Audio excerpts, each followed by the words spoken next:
الحمد لله الذي خلق السماوات والأرض وجعل الظلمات والنور ثم الذين كفروا بربهم يعدلون. هو الذي خلقكم من طين ثم قضى أجلا وأجل مسمى عنده ثم أنتم تمترون. وهو الله في السماوات وفي الأرض يعلم سركم وجهركم ويعلم ما تكسبون. وما تأتيهم من آية من آيات ربهم إلا كانوا عنها معرضين. فقد كذبوا بالحق لما جاءهم فسوف يأتيهم أنباء ما كانوا به يستهزئون. ألم يروا كم أهلكنا من قبلهم من قرن مكناهم في الأرض ما لم نمكن لكم وأرسلنا السماء عليهم مدرارا وجعلنا الأنهار تجري من تحتهم فأهلكناهم بذنوبهم وأنشأنا من بعدهم قرنا آخرين.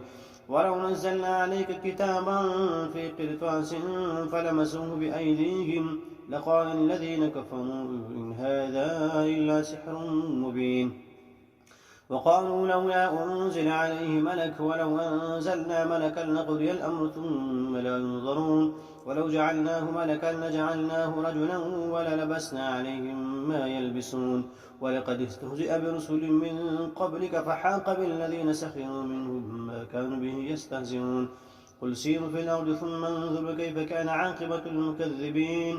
قل لمن ما في السماوات والأرض قل لله كتب على نفسه الرحمة لا يجمعنكم إلى يوم القيامة لا ريب فيه الذين خسروا أنفسهم فهم لا يؤمنون. وله ما سكن في الليل والنهار وهو السميع العليم. قل أغير الله أتخذ وليا فاتر السماوات والأرض وهو يطعم ولا يطعم. قل إني أمرت أن أكون أول من أسلم ولا تكونن من المشركين. قل إني أخاف إن عصيت ربي عذاب يوم عظيم. من يصرف عنه يومئذ فقد رحمه وذلك الفوز المبين.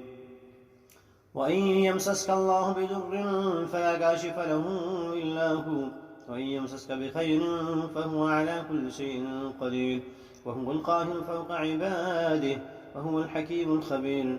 قل أي شيء أكبر شهادة قل الله شهيد بيني وبينكم وأوحي إلي هذا القرآن لأنذركم به ومن بلغ أئنكم لتشهدون أن مع الله آلهة أخرى قل لا أشهد قل إنما هو إله واحد وإنني بريء مما تشركون.